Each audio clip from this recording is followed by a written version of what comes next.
السلام علیکم ویورز، میرا نام عطاء الرحمن اور آپ دیکھ رہے ہیں عطاء بخاری یوٹیوب چینل۔ قرآن کریم کی مسلسل ایکسپوزیشن کے سلسلے میں آج ہم سورہ البقرہ کی آیت نمبر 61 آپ کے سامنے پیش کریں گے۔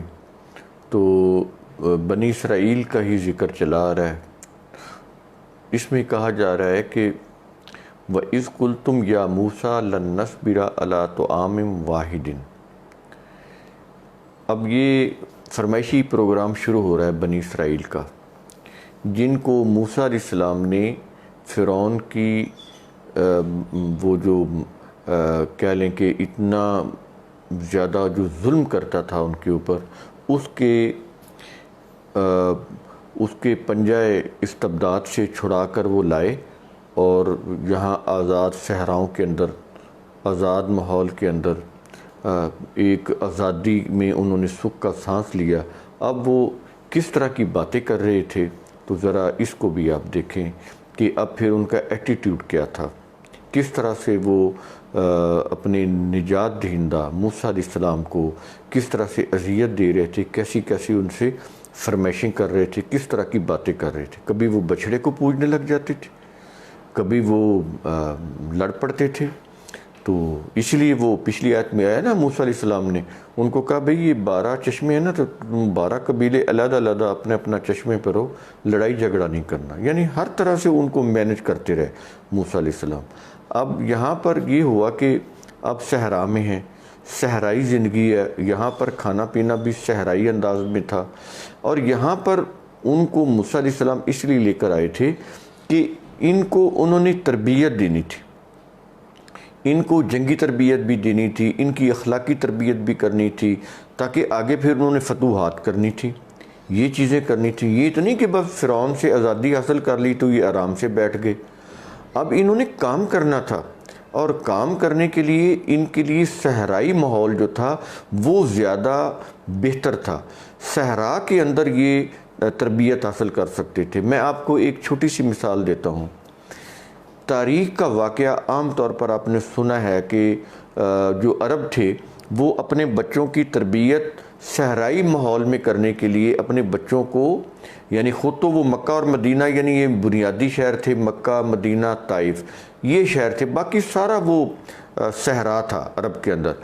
یہ اپنے بچوں کو صحرا میں بھیجتے تھے تاکہ وہاں صحرا میں رہ کر وہاں جو خالص دودھ ہے بھیڑ بکریوں کا، وہاں پر جو صحرائی ماحول ہے، آزاد فضا ہے، صاف ماحول ہے، وہاں پر جو اپنی جو زندگی ہے صحرا کی، وہاں پر وہ تربیت حاصل کریں اور ایک صحت مند اور تندرست اور توانا وہ زندگی گزارنے کے قابل بنے۔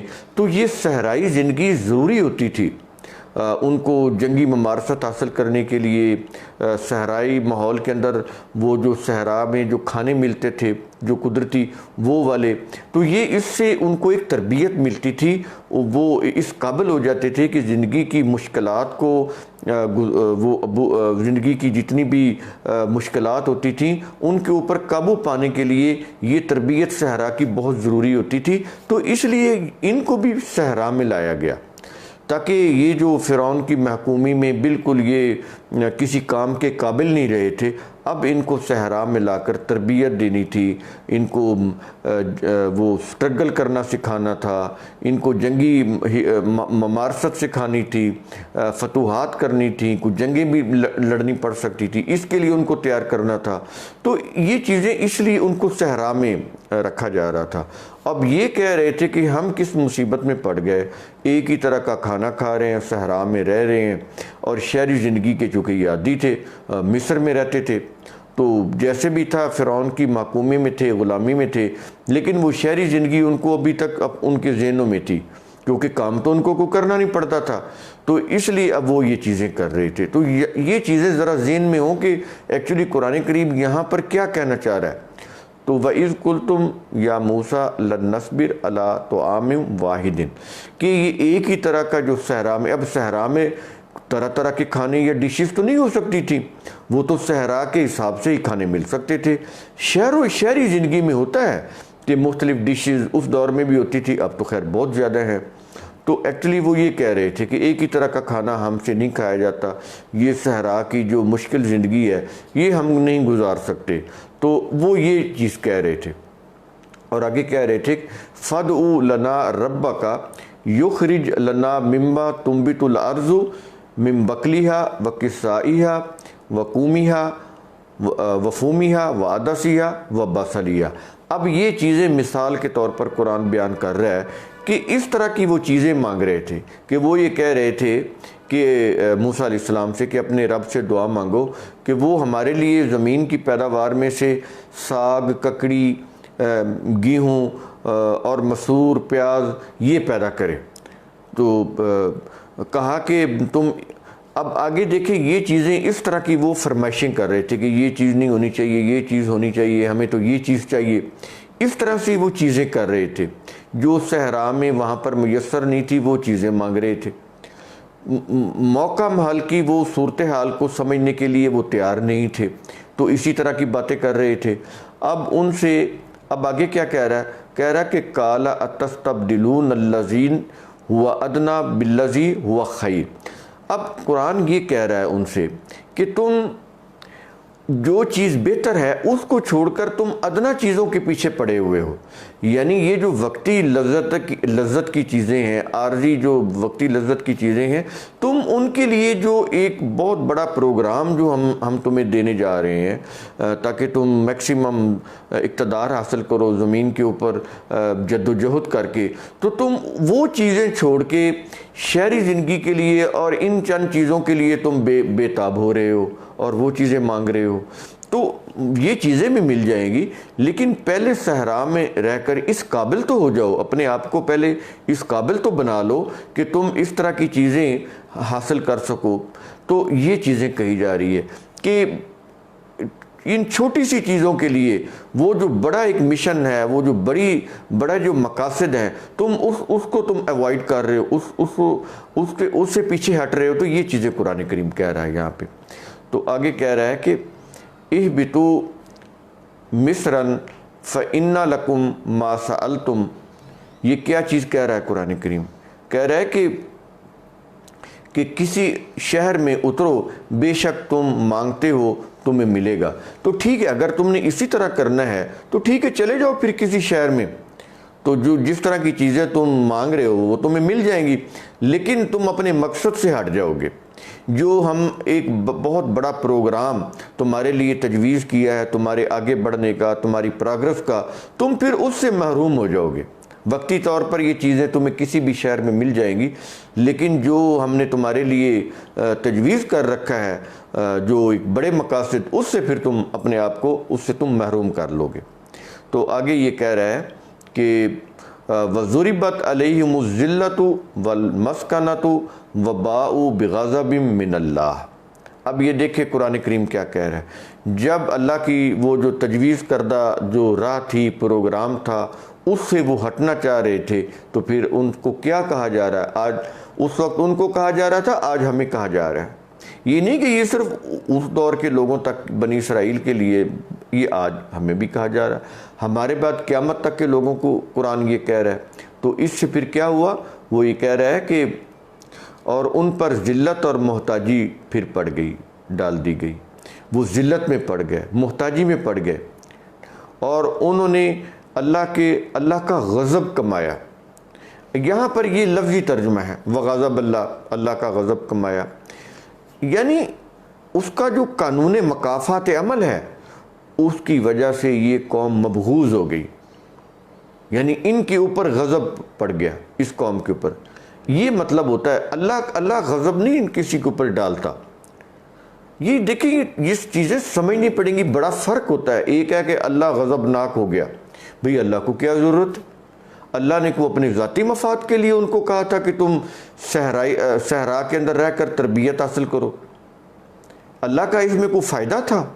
وہ تو ان کا فائدہ تھا، ان کے لیے کہا کہ تم یہاں پر رہ کر موسیٰ علیہ السلام کی زیر قیادت تربیت حاصل کرو۔ تاکہ کسی قابل بن سکو، کسی جنگ لڑنے کے، فتوحات کرنے کے، حکومت کرنے کے، اقتدار حاصل کرنے کے تم قابل بن جاؤ۔ تو وہ چیز تو یہ کر نہیں رہے تھے، وہ تو یہ کہہ رہے تھے یہ چیزیں ہمیں کھانے کو مل جائیں، تو شہری زندگی میں فلاں چیزیں ملتی ہیں، تو ان کو کہا ٹھیک ہے کسی شہر میں اتر جاؤ، یہ چیزیں مل جائیں گی، لیکن تم محتاجی کی زندگی پھر بسر کرو گے، تم جو بلند مقاصد ہے ان سے تو پھر تم محروم ہو جاؤ گے۔ یہ چیزیں اس کے اندر کہی جا رہی ہیں۔ تو یہ اللہ کا غضب یہ نہیں ہے کہ اللہ کا غضب آ جاتا ہے، بالکل نہیں۔ یہ غضب ہم اپنے اوپر خود طاری کرتے ہیں اپنے غلط عمل کی وجہ سے، اپنے غلط سوچ کی وجہ سے، غلط ارادے کی وجہ سے، تو اس وجہ سے ہم خود اپنے آپ کو مبغوض بنا لیتے ہیں۔ تو یہ چیزیں ہیں، چونکہ تراجم کے اندر یہ اس طرح سے آتا ہے کہ انہوں نے اللہ کا حکم نہیں مانا اور اللہ کا ان کے اوپر غضب نازل ہو گیا، تو یہ ایسی باتیں نہیں ہیں۔ اور آگے کہہ رہا ہے کہ ذالک بانہم کانوا یکفرون بآیات اللہ۔ اب دیکھیں، اب پیچھے کہہ رہا ہے نا کہ بغضب من اللہ، اللہ کا غضب، اگر اس کے یہی معنی ہیں کہ اللہ کا غضب اور ان کے اوپر ہوا، تو مجھے آگے بتائیں پھر آگے قرآن یہ بات کیوں کہہ رہا ہے؟ ذالک بانہم کانوا یکفرون بآیات اللہ، یہ ان کے ساتھ معاملہ اس لیے ہوا کہ وہ اللہ کی آیات کا انکار کر رہے تھے۔ دیکھیں قرآن کریم بات کو واضح کرتا ہے، تو پھر اس میں اللہ کے غضب کا معاملہ نہیں ہے۔ ان آیات کے اندر کیا ہے؟ انسانوں کی زندگی گزارنے کا نظام، کہ انسان اپنی زندگی کو کس طرح سے اچھی طریقے سے گزار سکتا ہے، وہ اصول، وہ ضابطے، تو وہ تو کتاب اللہ کی آیات کے اندر ہیں۔ جو قوم بھی ان کا انکار کرتی ہے وہ مبغوض الیہ قوم بن جاتی ہے، یعنی اس کے اوپر غضب پڑ جاتا ہے۔ وہ اللہ نہیں ڈالتا، ان کی غلط روش ڈالتی ہے۔ تو یہ چیزیں آپ سمجھ لیں، بغضب من اللہ، یہ جو ترجمے ہیں نا، یہ بہت ہی انسان کو حقائق سے دور لے جاتے ہیں۔ تو اللہ کا غضب نہیں، انسان کی اپنی غلط روش کے نتیجے میں جو اپنے آپ کو وہ مبغوض الیہ بناتا ہے، یہ وہ چیز ہوتی ہے۔ تو اللہ کی طرف سے کوئی ایسی چیز نہیں ہوتی۔ تو اس کی ریزن بھی قرآن بتا رہا ہے کہ جو قوم بھی اللہ کے آیات کا انکار کرے گی وہ اسی طرح وہ مبغوض الیہ قوم بن جائے گی، اس کے اوپر غضب پڑے گا، اس کے اوپر پھر کیا ہو جائے گا؟ مسکنت کے لفظ ہے، دیکھیں نا، وَضُرِبَتْ عَلَيْهِمُ الذِّلَّةُ وَالْمَسْكَنَةُ وَبَاءُوا بِغَضَبٍ مِّنَ اللہ۔ ایک تو کیا اس کے اوپر طاری ہو جاتی ہے؟ ذلت۔ دوسری کیا طاری ہو جاتی ہے؟ مسکنت، محتاجی۔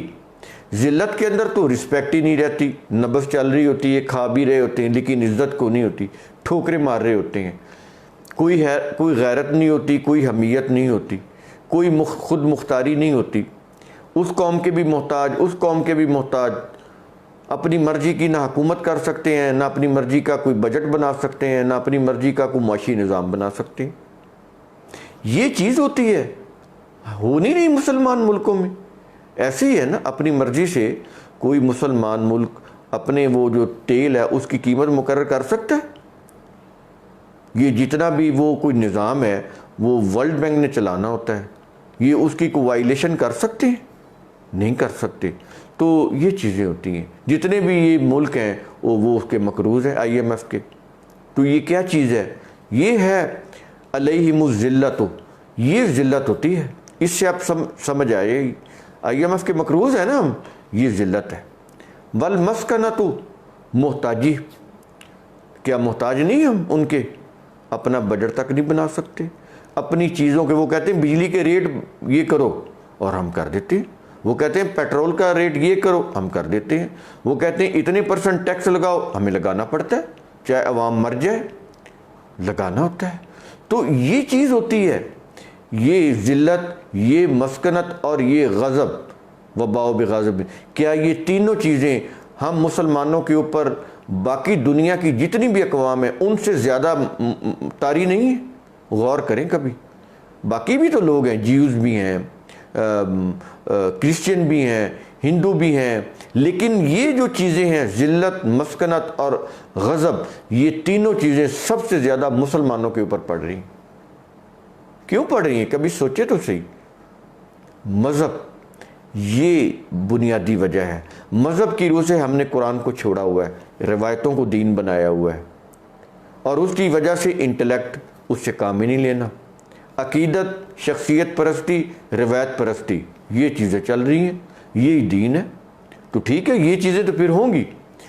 اس لیے وہ کہتا ہے ذالک بانہم کانوا یکفرون بآیات اللہ، اس لیے کہ اس کی وجہ یہ ہے کہ تم اللہ کی آیات کا انکار کرتے ہو۔ جتنی بھی روایات ہیں یہ اللہ کی آیات کا انکار ہے، اور ان کی روح سے سارے مسلمان ملکوں کا نظام بنا ہوا ہے، قرآن کی روح سے تو نہیں بنا ہوا۔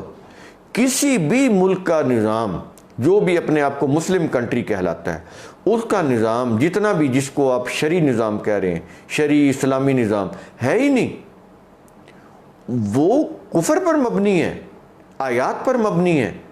چلے میں کفر نہیں کہتا، آیات پر مبنی ہے، وہ تو قرآن کہہ رہا ہے اس لیے میں کہہ رہا ہوں، تو آیات پر مبنی، روایات پر مبنی ہے، قرآن پر مبنی نہیں ہے، وہ روایات جو انسانوں نے بیان کی۔ تو ٹھیک ہے، تو دیکھ لیں کہ کتنا عرصہ ہو گیا یہ ذلت، یہ مسکنت اور یہ غضب، تینوں چیزیں اس قوم کے اوپر پڑ رہی ہیں، لیکن کوئی ہوش نہیں آ رہا ان کو۔ کس وجہ سے پڑھ رہی ہیں؟ روایت پرستی کی وجہ سے، کیونکہ اس کو دین بنایا ہوا اور قرآن کو ایک سائڈ پہ رکھا ہوا ہے۔ اور آگے کہتا ہے بنی اسرائیل کی بات کر، وَيَقْتُلُونَ النَّبِيِّينَ بِغَيْرِ الْحَقِّ۔ یہاں پر ایک چیز سمجھ لیں، انبیاء کو کوئی نبی اللہ کا قتل نہیں ہوا۔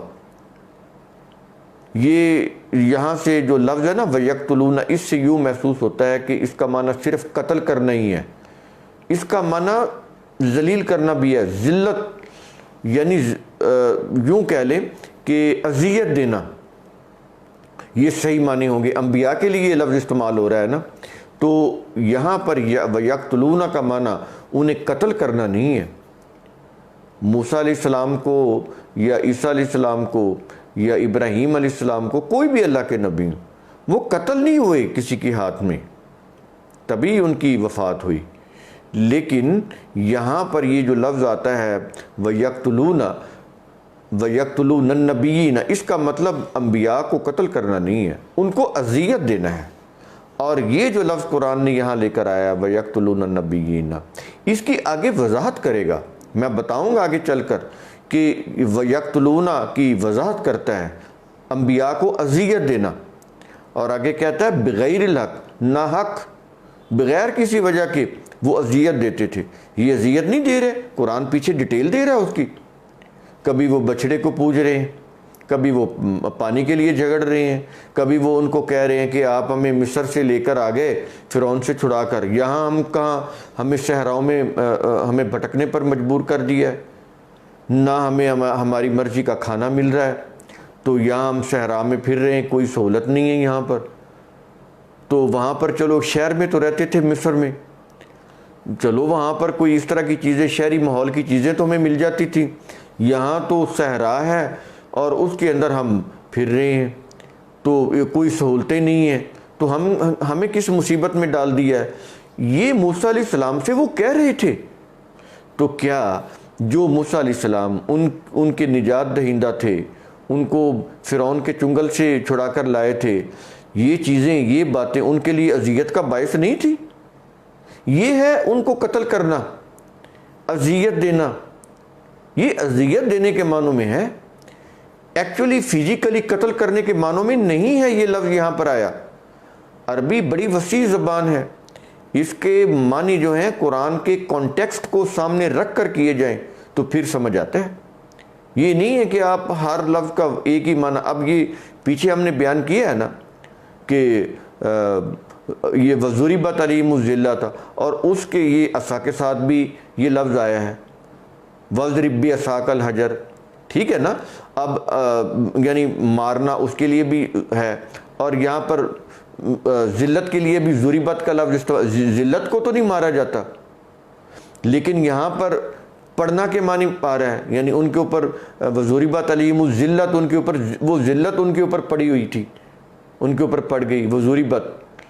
اب وہاں پر وَاضْرِب بِعَصَاكَ الْحَجَرَ کہ عصا کو پتھر پر مارو، تو آگے ہے ضرب اللہ مثل المؤمنین۔ اب یہ دیکھیے ضرب اللہ المثل، اب یہاں پر مثال بیان کرنا، اب یہاں پر ضربہ کے معنی مثال بیان کرنا آ رہا ہے. وَضَرَبَ اللَّهُ مَثَلَ الْقَرْيَةٍ، یہ قرآن کے الفاظ ہیں نا، وَضَرَبَ اللَّهُ الْمَثَلَ. اب یہ مثال بیان کرنے کے لیے قرآن لفظ ضربہ کا استعمال کر رہا ہے. اب مثال ماری تو نہیں جاتی، تو ضربہ کا معنی مارنا نہیں ہوتا ہر جگہ. یہ قرآن کا کانٹیکسٹ ڈیسائیڈ کرے گا، اس کی روح سے، کانٹیکسٹ کی روح سے ہم ڈیسائیڈ کریں گے کہ ضربہ کا معنی چلنا ہے، مارنا ہے، پڑھنا ہے، کیا کرنا ہے اس کے معنی. یہ کانٹیکسٹ کی روح سے ہم وہ دیکھیں گے. تو یہ ایک ہی لفظ کے دیکھیں کتنے معنی بدل گئے، ایک ہی لفظ ہے. تو یہ عربی اس طرح سے ہے یہ زبان.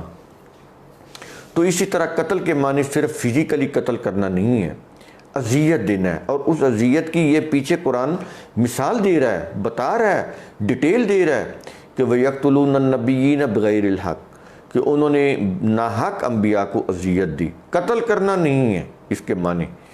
یہ قرآن کریم کے سیاق و سباق کی روح سے بالکل غلط ہو جائے گا. اور آگے ہے ذَلِكَ بِمَا عَصَوْا وَكَانُوا يَعْتَدُونَ، اس لیے کہ نافرمان تھے اور حد سے بڑھ جاتے تھے. یعتدون یہ ہوتا ہے وہ جو درمیانہ روی ہے اس سے نکل جائے، بیلنس سے ہٹ جائے، تو اس کو یعتدون بولتے ہیں. تو یہ چیزیں قرآن کریم میں آتی ہے. اسی طرح بما عصوا، وہ جو عصیان کر رہے تھے، نافرمانی کر رہے تھے، تو یہ معنی نافرمانی کر رہے تھے اور حد سے آگے بڑھ رہے تھے. تو اسی میں ڈیٹیل آ جاتی ہے، اسی سے موسیٰ علیہ السلام کو اذیت ہو رہی تھی. اس لیے یہاں پر جو لفظ ہے وَيَقْتُلُونَ النَّبِيِّينَ، اس کے معنی یہ کرنا کہ وہ انبیاء کو ناحق قتل کرتے تھے، بالکل غلط ہے. دیکھیں انبیاء کرام کی ذات بڑی بلند مقام پر ہوتی ہے. وہ ایسے نہیں ہوتے کہ ان کو کوئی شخص قتل کر دے گا یا کوئی قوم قتل کر دے گی. ان کے لیے اللہ تعالیٰ کا حفاظت کا نظام ہوتا ہے. ٹھیک ہے، ان کو چوٹ بھی لگ جائے گی، ان کے ساتھ اس طرح کا کوئی معاملہ بھی ہو جاتا ہے، جنگیں بھی لڑنی پڑتی ہے، کوئی تیر بھی لگ سکتا ہے، لیکن ایک منصوبہ بندی سے قتل کرنا انبیاء کو، یہ کسی نبی کے ساتھ نہیں ہوا. ایسا نہیں ہے. اللہ تعالیٰ نے اپنے انبیاء کو لوگوں کی شر سے محفوظ رکھا ہوا تھا، کیونکہ ان کے اوپر وحی آتی تھی. اگر وہ لوگوں کے شر کا شکار ہو جاتے تو پھر تو یہ وحی کا پیغام امت تک پہنچ ہی نہیں سکتا تھا. اسی لیے یہ جو ابراہیم علیہ السلام کو جلانے کی باتیں ہو رہی ہیں اور پھر معجزہ بنا دیا کہ وہ جی آگ ٹھنڈی ہوگی، یہ سب مسٹریز ہیں. وہ تو دشمنی کی آگ کی بات کر رہا ہے، یہ چولہے والی آگ کی تو بات ہی نہیں کر رہا قرآن کریم. تو انہوں نے اس طرح سے ترجمے بنا کے مفہوم کچھ کا کچھ کر دیا. تو عقل و فکر سے سوچیں، یہ قرآن کریم کیوں بار بار کہتا ہے کہ تدبر کرو، غور و فکر کرو؟ اس لیے کہتا ہے کہ یہ تدبر سے سمجھ آئے گا، یہ انٹلیکٹ سے سمجھ آئے گا، یہ مذہب کے مروجہ تراجم سے سمجھ نہیں آئے گا. تو اپنا خیال رکھیں، اپنے ارد گرد کے لوگوں کا خیال رکھیں، اور میرا جو یوٹیوب چینل ہے اس کو سبسکرائب کریں اور اس کو آگے شیئر بھی کریں. واٹس ایپ پہ، انسٹاگرام پہ، ٹویٹر پہ، جہاں بھی جو بھی اکاؤنٹ ہے اس کے اوپر آپ اس کو شیئر کریں تاکہ اللہ کا پیغام میکسیمم لوگوں تک پہنچے. شکریہ.